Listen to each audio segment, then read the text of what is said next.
بسم اللہ الرحمن الرحیم الحمد للہ وکفا وسلام علی عبادہ الذین اصطفى اما بعد فاعوذ باللہ من الشیطان الرجیم بسم اللہ الرحمن الرحیم اللہ یجتبی الیہ من یشاء ویہدی الیہ من ینیب۔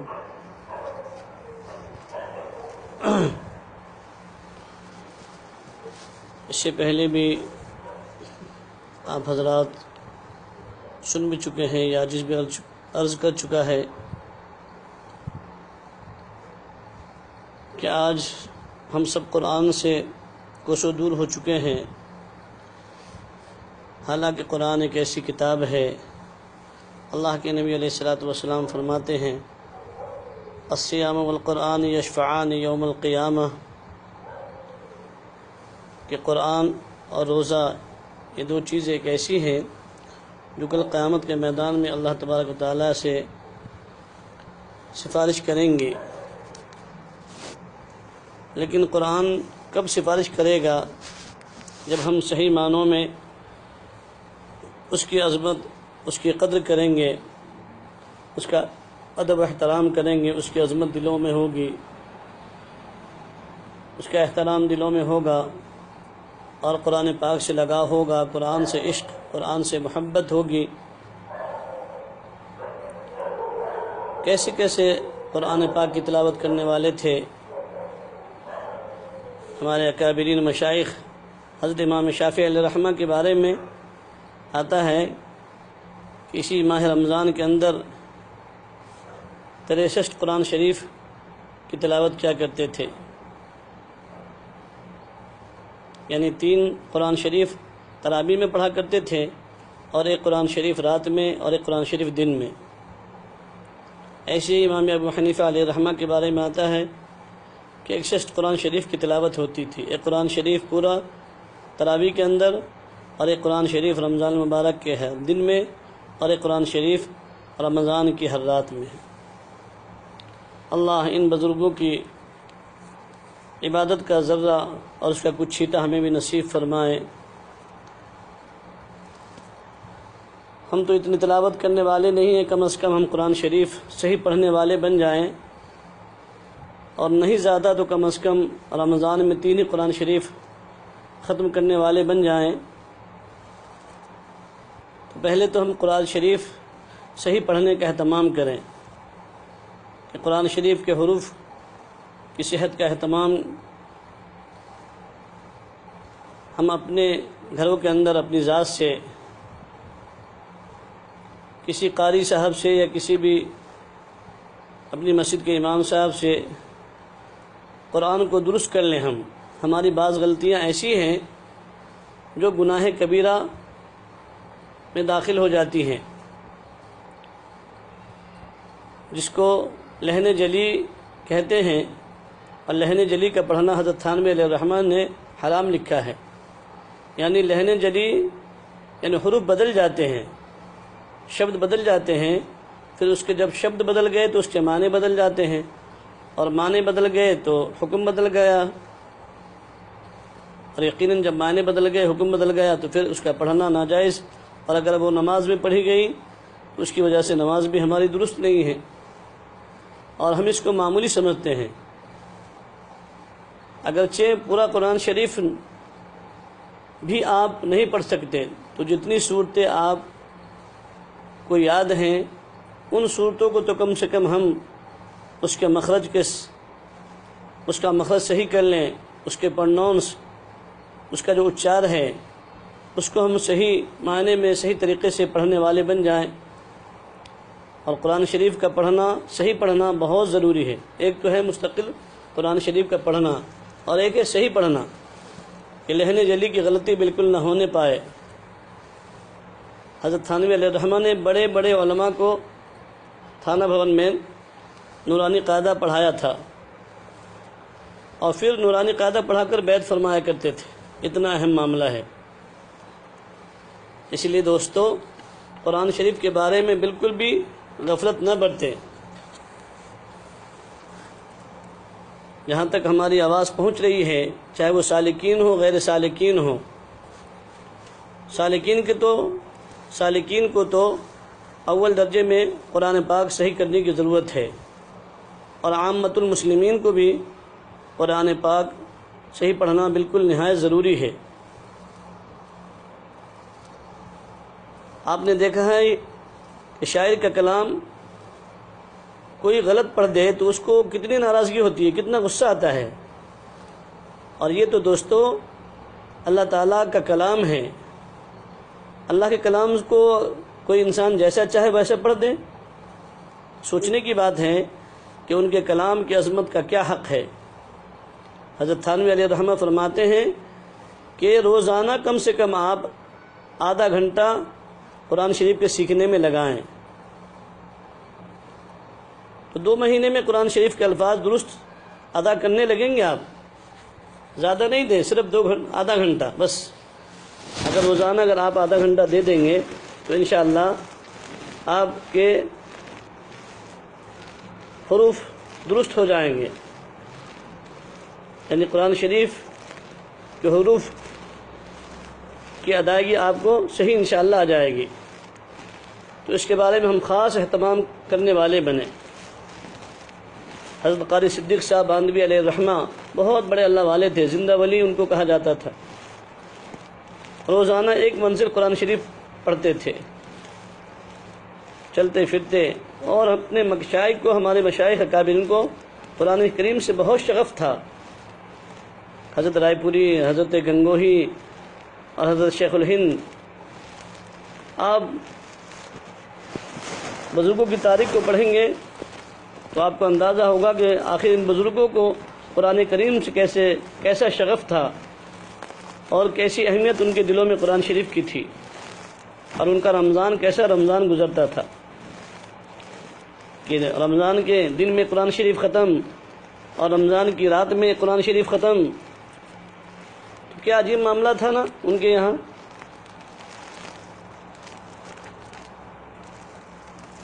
اتنا گویا کہ ان کو قرآن کریم سے لگاؤ اور محبت تھی۔ حضرت شیخ الحدیث حضرت مولانا محمد زکریا صاحب رحمۃ اللہ علیہ کے بارے میں آتا ہے کہ ان کے یہاں رمضان جو ہوتا تھا نا، رمضان کی کتنی قدر تھی ان کے یہاں۔ حضرت شیخ فرمایا کرتے تھے کہ میرے یہاں ایک صاحب آئے تو سب نے کہا کہ کہاں آئے؟ اس نے کہا کہ شیخ کے یہاں تو رمضان ہے۔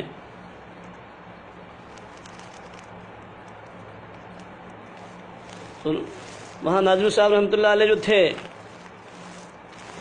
ناظم صاحب نے کہا کہ شیخ کے یہاں تو رمضان ہے، ان سے جو ملنے کے لیے آئے تھے۔ تو وہاں ایک عالم تھے مولانا نصیر، وہ بولے کہ کہاں تم آ گئے؟ شیخ کے یہاں تو رمضان ہے۔ اب وہ انسان حیرت پہ پڑ گیا کہ جو ملتا ہے وہ یہی کہتا ہے کہ شیخ کے یہاں تو رمضان ہے۔ بھائی رمضان تو سب کے یہاں ہوتا ہے۔ اس زمانے میں حضرت شیخ الحدیث مولانا زکریا صاحب رحمۃ اللہ علیہ کے یہاں سہارنپور میں بھیڑ نہیں ہوا کرتی تھی، بلکہ اکیلے اوقات عبادت میں گزارتے تھے۔ تو وہ صاحب فرمانے لگے کہ اچھا شیخ سے ملاقات ہو سکے گی یا نہیں؟ تو جو مولانا نصیر تھے انہوں نے کہا کہ اس طرح ملاقات ہو سکتی ہے کہ جب حضرت شیخ ظہر کی نماز کے لیے اترے اوپر سے تو وہی مسجد میں ملاقات کر لینا، اس کے علاوہ کوئی دوسرا وقت ملاقات کے لیے ان کے پاس نہیں ہے۔ تو وہ سمجھا کہ چلو ابھی وقت بہت ہے، چلا ذرا اور لوگوں سے ملاقات کر کے آ جائیں گے۔ اب وہ ملاقات کر کے جب واپس آئے تو اذان سے پہلے آئے تو دیکھا کہ حضرت شیخ نور اللہ مرقدہ نیت باندھے ہوئے ہیں۔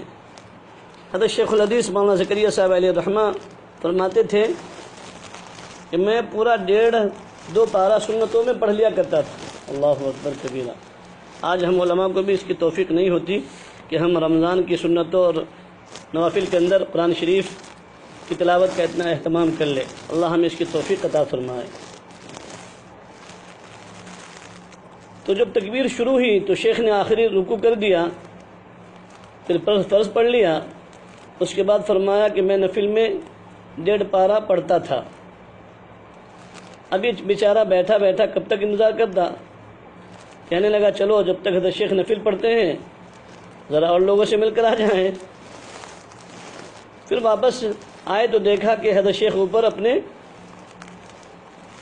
کوٹھری پر جا چکے تھے، اپنی قیامگاہ پر جا چکے تھے۔ اس وقت مولانا نصیر نے کہا کہ بھائی اب تو حضرت تلاوت قرآن میں ہوں گے، تو اس وقت انہوں نے جلدی سے کہا کہ میں کچھ کہوں گا نہیں، جو ملنے کے لیے آیا تھا اس نے کہا کہ میں کچھ کہوں گا نہیں، سلام بھی نہیں کروں گا، مصافحہ بھی نہیں کروں گا، ہے نا، صرف ایک بات کہہ کر آ جاؤں گا۔ تو وہ اوپر گیا اور شیخ تلاوت فرما رہے تھے، یعنی قرآن شریف کی تلاوت کر رہے تھے۔ تو اس ملنے والے شخص نے کہا، جو ملنے کے لیے آیا تھا، کہ بھائی جان رمضان ہمارے یہاں بھی تو آتا ہے، مگر آپ کی طرح بخار کی طرح نہیں آتا کہ آپ کے پاس کوئی وقت ہی نہیں ہے، نہ ملاقات کا وقت ہے اور نہ بات کا وقت ہے۔ رمضان ہمارے یہاں بھی آتا ہے مگر اس طرح نہیں آتا، ہاں اس طرح نہیں آتا جاتا۔ عید بعد پھر آ کر ملاقات کروں گا۔ تو آپ اندازہ لگائی کہ حضرت شیخ الحدیث حضرت مولانا محمد زکریا صاحب علیہ الرحمہ کے یہاں رمضان کی کیسی اہمیت تھی اور قرآن کی تحریف سے کتنا لگاؤ تھا ان کو۔ تو حضرت شیخ رحمۃ اللہ علیہ فرماتے تھے کہ اصل تو یہی ہے کہ آدمی مقصد بنا لے کہ جس طرح بخار میں سارا جسم گھرا ہوتا ہے نا، ویسے ہی اپنے سارے اوقات کو طاعات میں عبادات میں مشغول کر لے، ترتیب و پلاننگ بنا لے۔ ذکر ہے، دعا ہے، تلاوت ہے، اللہ پاک سے مانگنا ہے،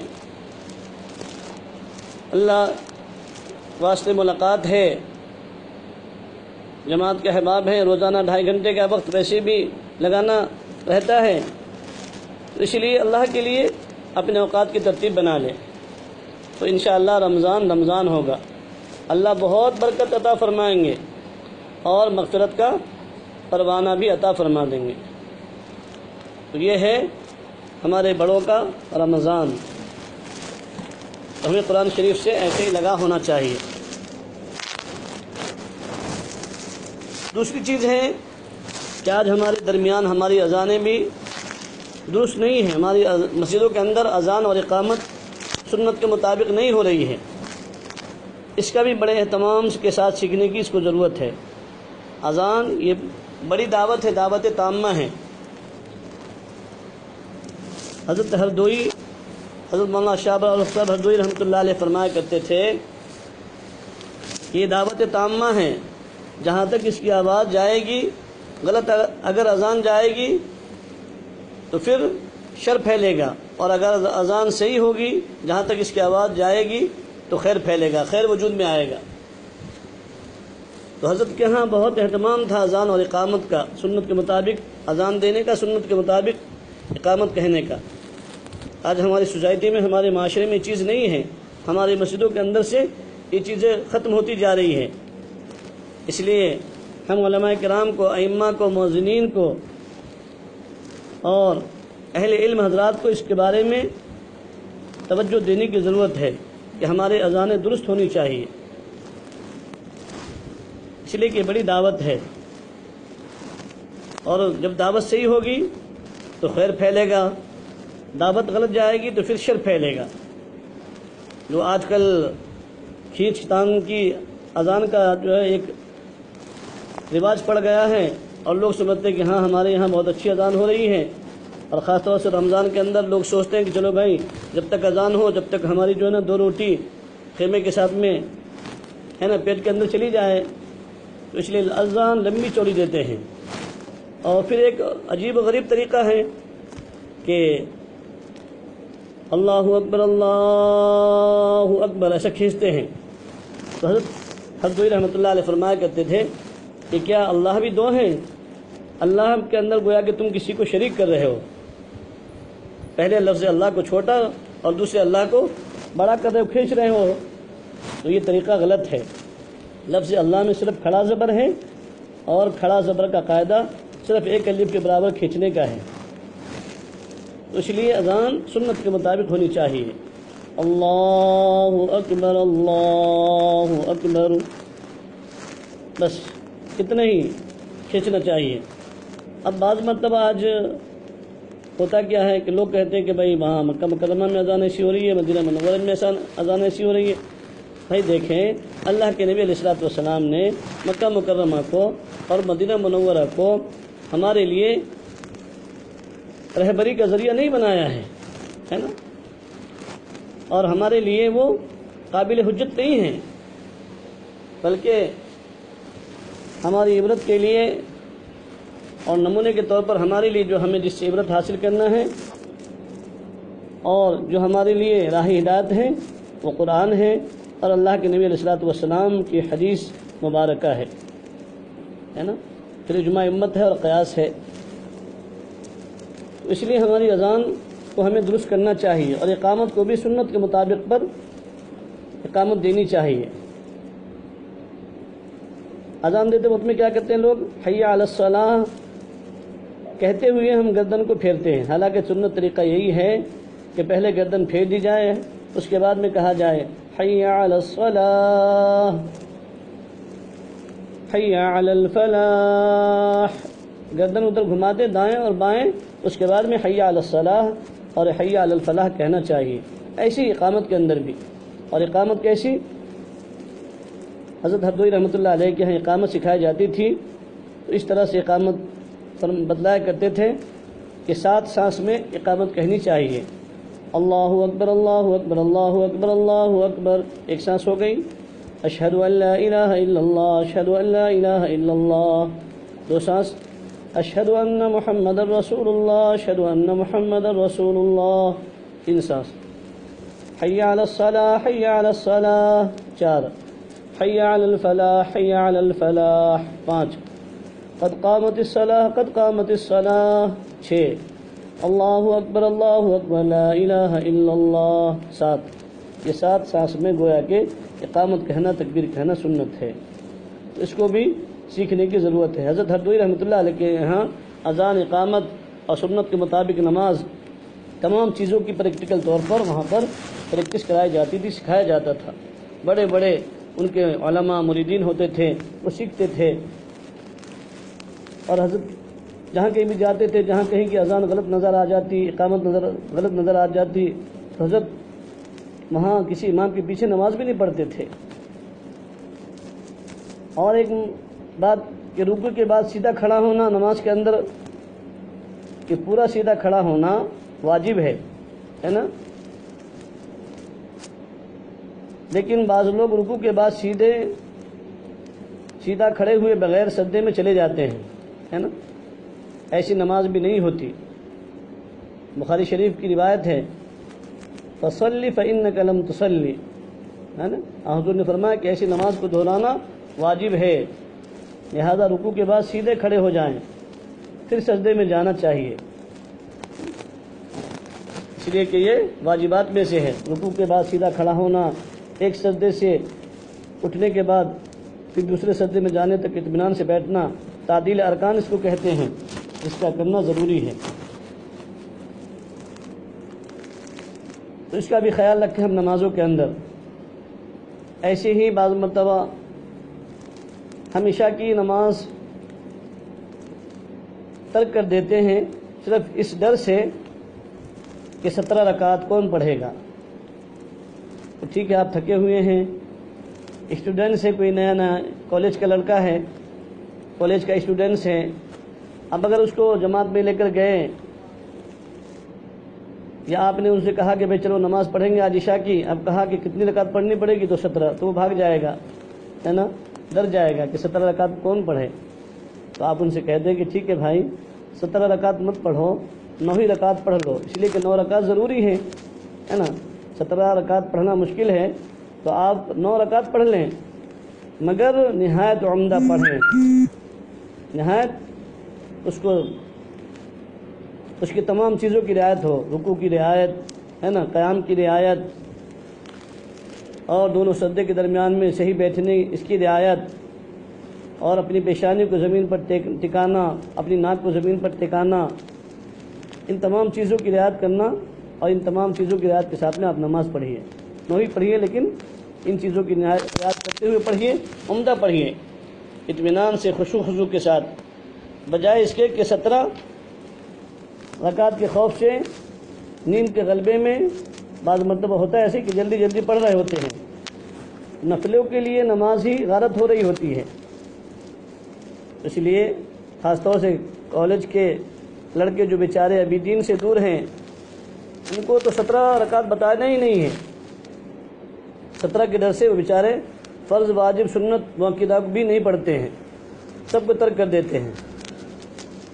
تو اس لیے ان کو یہی بتا دے کہ بھائی 4 فرض پڑھ لو، 2 سنت پڑھ لو اور 3 وتر پڑھ لو، پاس ہونے کے نمبر تو مل ہی جائیں گے نا۔ تو ان کالج کے لڑکے کو صرف 9 رکعت بتانی چاہیے، تو انشاءاللہ تعالی وہ عشاء پڑھ لیں گے، ورنہ 17 رکعت کے ڈر سے وہ نہ فرض پڑھیں گے اور نہ سنت پڑھیں گے، نہ وتر پڑھیں گے، بلکہ تمام نمازوں کو غارت کر دیں گے، ترک کر دیں گے۔ تو اس لیے ان کو نہیں بتائیں، لیکن جو 17 پڑھ رہے ہیں بہت اچھی بات ہے، پڑھنی چاہیے، سنت غیر مؤکدہ کا بھی اہتمام ہونا چاہیے۔ ایسی ہی اوابین کی نماز ہے، مغرب کے بعد جو 6 رکعت کی فضیلت آئی ہے، تو جو شخص مغرب کے بعد 6 رکعت پڑھ لیں، اس کے بارے میں حدیث میں آتا ہے کہ اگر اس کے گناہ سمندر کے جھاگ کے برابر بھی ہوں گے نا تو اللہ تعالیٰ معاف کر دیں گے، ہے نا دوستو۔ جمع الفوائد ایک کتاب ہے، جلد نمبر 1 صفحہ نمبر 301 میں اس سے مراد لیکن صغائر چھوٹے گناہ ہیں، جو ہے نا کہ مغرب کے بعد اوابین کی 6 رکعت پڑھنے سے جتنے اس کے گناہ ہوں گے سب معاف کر دیے جائیں گے، تو اس سے مراد صغائر چھوٹے گناہ ہیں، کیونکہ کبیرہ گناہ بغیر توبہ سے معاف نہیں ہوتے۔ تو مغرب کی پوری نماز کے بعد 6 رکعت کے خیال سے لوگ پریشان ہوتے ہیں، اور یہ 6 رکعت ان کو مشکل معلوم بھی ہوتی ہے، تو اسی لیے مغرب کے بعد مغرب کے 3 فرض اور 2 سنت اور 2 نفل تو ساری دنیا پڑھتی ہے، سب لوگ پڑھتے ہیں، یعنی 3 فرض، 2 سنت، 2 نفل، تو صرف 2 رکعت اور پڑھ لیجئے اور دوسروں کو بھی اس کی تلقین کیجئے، تو اوابین کی فضیلت بھی آپ کو حاصل ہو جائے گی۔ اوابین میں 2 رکعت سنت مؤکدہ بھی شامل ہیں۔ ایک بڑے اللہ والے حضرت شاہ کے مختار صاحب رحمۃ اللہ علیہ نے اپنی کتاب کے اندر اس کو حوالے سے لکھا ہے، من صلی بعد المغرب 6 رکعات،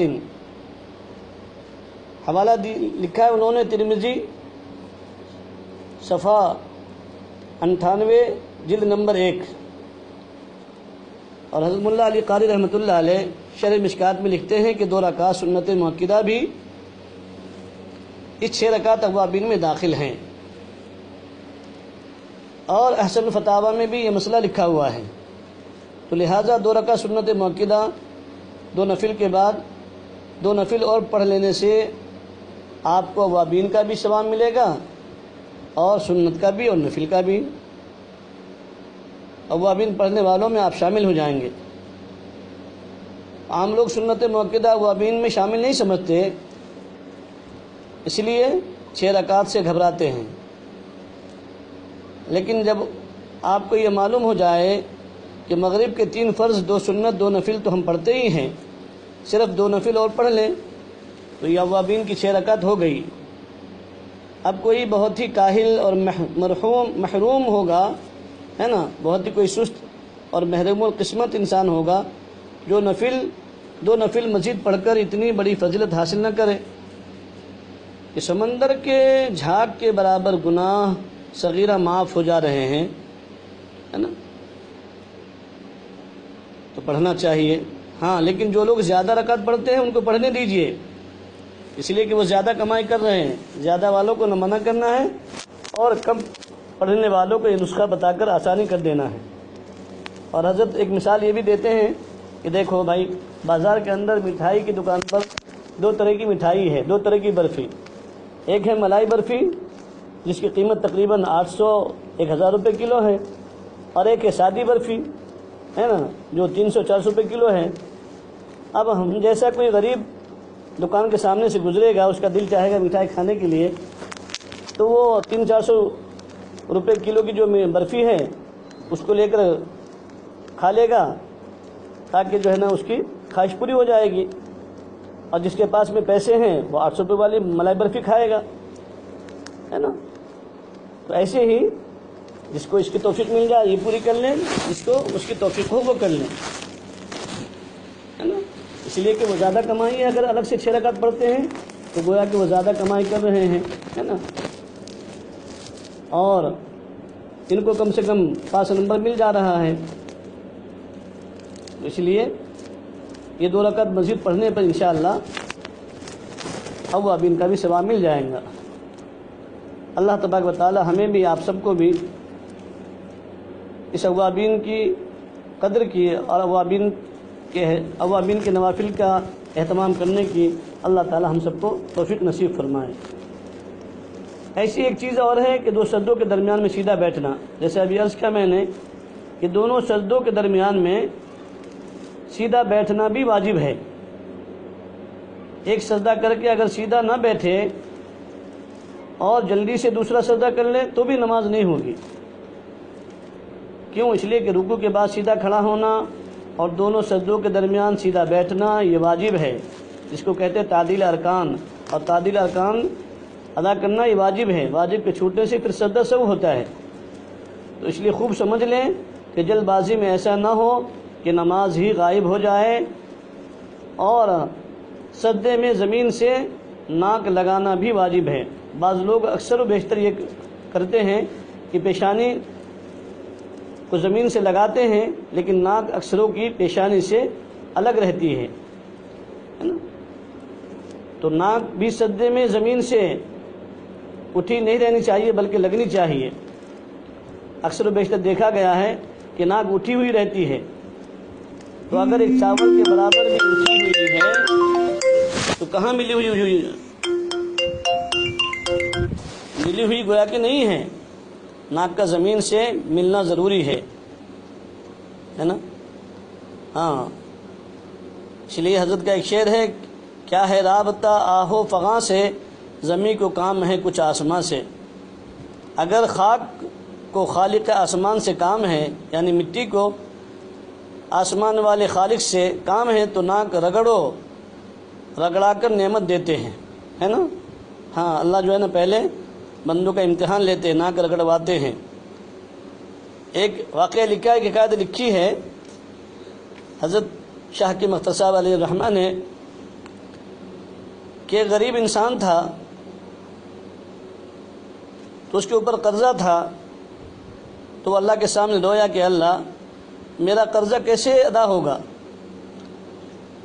کسی نے بتایا کہ 1000 میل پر کوئی سخی رہتا ہے، وہاں چلے جاؤ، وہ سب کا قرضہ ادا کر دیتا ہے۔ 1000 میل چل کر گیا اور وہاں عصر کی نماز پڑھی، تو اس سخی کا جنازہ دفن ہو رہا تھا۔ اسے بستی ڈوبتی نظر آئی کہ جس کے سہارے پر آئے تھے وہ تو بیچارہ مر گیا اور دفن ہو رہا ہے۔ اب 1000 میل کا پسینہ محنت بیکار ہو گیا۔ مغرب پڑھ کر وہ بہت رویا، اتنا رویا کہ تھک گیا اور نیند آ گئی۔ زیادہ رونے سے نیند بھی آ جاتی ہے نا، جیسے بچے بعض وقت نہیں سوتے تو کیا کرتی ماں، تھپڑ مارتی رلاتی بچے کو تاکہ بچہ رونے کی وجہ سے سو جائے، ہے نا۔ تو مائیں صرف ان کو سلانے کے لیے ان کی پٹائی کرتی ہے، اور ان کا یہ اجتہاد ہوتا ہے کہ اس طرح جلدی بچہ سو جائے گا۔ جتنی تکلیف میں دوں گی اس کے بدلے میں اس کو آرام بھی تو ملے گا نا، لیکن ایسا پیٹنا بھی جائز نہیں ہے، مارنا بھی جائز نہیں ہے، کوئی اور ترکیب ہونی چاہیے۔ اس لیے اکابر نے لکھا ہے کہ بچہ اگر روئے اور نہیں سوتا جلدی یا زیادہ ضد کرتا ہے تو یا لطیف و 7 بار پڑھ کر اس پر دم کرے، یا 4 قل پڑھ کر 3 بار اور آیت الکرسی پڑھ کر اس پر دم کر دے، تاکہ کوئی نظر وغیرہ ہو تو بھی اس سے دور ہو جائے گا۔ تو اس بیچارے فقیر کو نیند آ گئی، تو خواب میں اللہ تعالیٰ کی زیارت ہوئی اور حکم ہوا کہ اے شخص، تیرے گھر میں جو 3-4 کوٹھریاں ہیں نا، ایک کوٹھری میں تیرے دادا کی امانت دبی ہوئی ہے۔ اللہ تعالیٰ نے خواب میں بتایا اس کو، اور اتنی زیادہ ہے کہ اس سے تو قرضہ بھی ادا کر دے اور ایک شاندار مکان بھی بنا لے۔ اللہ اکبر کبیرہ۔ اب وہ انسان کہنے لگا کیا ہے باری تعالیٰ؟ اس نے اللہ تعالیٰ سے پوچھا کہ یا اللہ، جب میرے گھر کی کوٹھری ہی میں دولت تھی تو 1000 میل آپ نے مجھے کیوں دوڑایا؟ 1000 میل دوڑ کر آیا، آپ نے بتایا، تو اس میں کیا راز ہے؟ اے باری تعالیٰ، اس میں کیا راز ہے؟